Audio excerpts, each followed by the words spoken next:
And oh my gosh, you guys have no idea how excited I am for this new backdrop. If you couldn't tell already, this is Coraline's house. I was scrolling through backdrops like I usually do, and I stumbled upon this gem. It's the Pink Palace. Do you see this? I feel like I'm blocking it, so I'm gonna move away because this deserves its own screen time. Guys, it's Coraline's house. And I hate that I'm like sitting right in the place where I'm blocking it, but there's not much I can do. I'm so sorry. But all that matters is I'm standing in front of Coraline's house. Can you guys tell I'm like obsessed with this movie? But yeah, this is gonna be the new May backdrop, which means I'm going to be announcing the winner of last month's backdrop. The contest was on Instagram and the winner is Mary Deal. I'm so sorry if I'm not saying your name right. I'm horrible at pronouncing things, but congratulations, girl. I have DM'd you. So the moment you've all been waiting for, if you want to win this new backdrop behind me, all you have to do is be subscribed to this channel, so my Jessii Vee channel, turn on your notification bell, and then head over to my Twitter page, follow me there, and comment on my pinned tweet. The question is, if you could have any magical power in the world, what would it be? And that's all you have to do to win this Coraline backdrop. Oh, I almost forgot something. We actually restocked these sparkly narwhals on our website. These things are the cutest things in the whole world. Just gaze upon the eye. Look how magical that is. It has a rainbow horn. The tummy is so soft and literally so sparkly,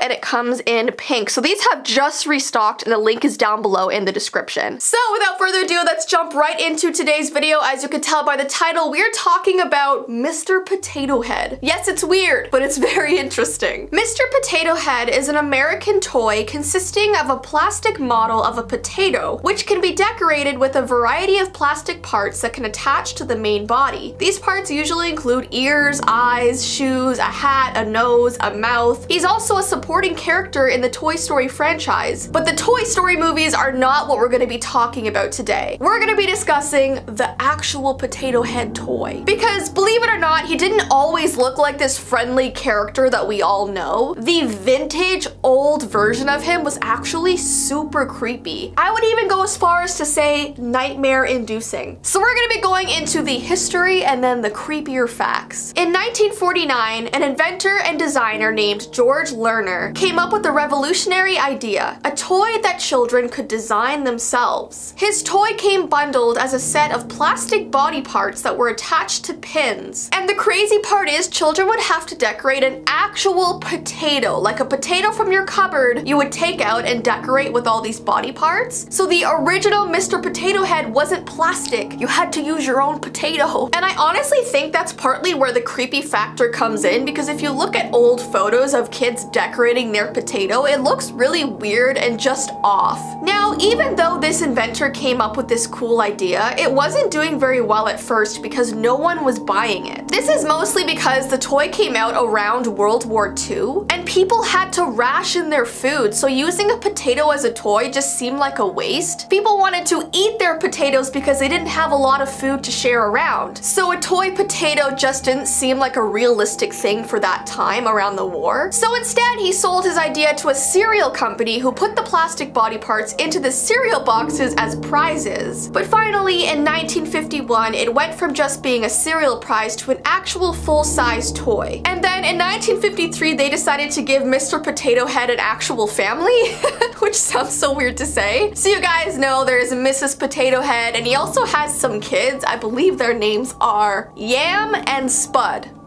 So there you go. Alright, so let's get into the creepier stuff. There was a specifically creepy commercial that came out in the 1970s. It shows a bunch of kids in a playground and suddenly this dude in a giant potato costume comes in. He has massive eyes and this super disturbing face. Now, people were not very fond of this commercial at the time because of just how crazy and creepy it looked. It scared a lot of people and it just seemed unnecessary that they had to put someone into this giant freaky potato. And if you actually go and listen to this commercial, he has this creepy laughter as well. He like walks in and he's like and all these kids are like cheering for him and they seem happy. It's so bizarre. But guys, literally the inspiration for this video came from me seeing these old photos of the Mr. Potato Head mascot. Like, are you joking me? There's no way they didn't think this would scare kids. It doesn't make any sense. Okay, and then there were some really creepy safety issues about this Mr. Potato Head toy. toy. In the late 1960s, Mr. Potato Head's small pieces of plastic with sharp pins coming out of them were considered unsafe for small children. So literally when you went to put a body part on the potato, it had this long sharp pin attached to it. And obviously giving that to a little kid is never a good idea. And what's even creepier, and I say creepier because it's just like gross and creepy, parents kept finding these moldy, old, smelly potatoes under their kids' beds because they would be playing with this toy and then they would just like stash it somewhere in their room. And obviously, if it's a real potato, it's gonna go bad. And like moldy items are also unsafe for people. So that's why in 1964, they decided to turn him into an actual plastic toy. Now, I want to tell you guys a story about my weird teacher. I had this very strange teacher in elementary school that always kept a vintage Mr. Potato Head on his desk. And it would literally just sit on his desk all day and basically stare at us. But what was even weirder is that anytime the class was loud or made any sort of disruption, he would take a piece of the body off of the potato. And as soon as they were all off the body, he would like stand up and scream at us. One time he even threw a chair across the classroom, and don't worry, we all told the principal and the principal went and like yelled at him. But this Mr. Potato Head on his desk basically represented like his patience going down the drain. So every time he took one off, you knew you were closer to getting screamed at. It's just like this horrible memory in my brain. All right, and the last really creepy story, I believe it's a creepypasta. It's called the Mr. Potato Head mask. It's basically about this college girl who was being stalked by somebody wearing a Mr. Potato Head mask. And listen, masks are already scary as they are, especially because they hide the person behind them. But then you add a Mr. Potato Head mask? Like why? Why would they choose that specific mask of all masks? It actually sounds worse than a normal mask. One evening after she had finished her dinner, the doorbell rang. And she wasn't expecting any visitors, so she found it to be really odd and random. When she opened the door, standing all the way across the road from her house was a man in a Mr. Potato Head mask. And she was really confused, but not exactly scared because he was standing very far away from her house. So she just thought it was probably some guy just like messing around. Well, for the next few days, this continued happening every single evening at the exact same time. Except when she went to open the door, this guy in a mask would get closer and closer every time. The second time he was standing in the middle of the street. The next time he had crossed the road and was on the sidewalk in front of her house. The next time he was at the bottom of her driveway, so as you can imagine, she was starting to get very scared. But when she called the cops, they just laughed and thought it was a prank because who stalks someone with a Mr. Potato Head mask? So the next time the doorbell rang, she decided not to open it, but she could see through her window that this guy was standing on her porch. And the next day he rang the doorbell, she could see his figure pressing against her door. In fact, she almost swore she could hear him breathing through the door. But the next night, her doorbell didn't ring, so she finally felt relieved and thought maybe he actually went away this time. But as she went to go up the stairs to bed,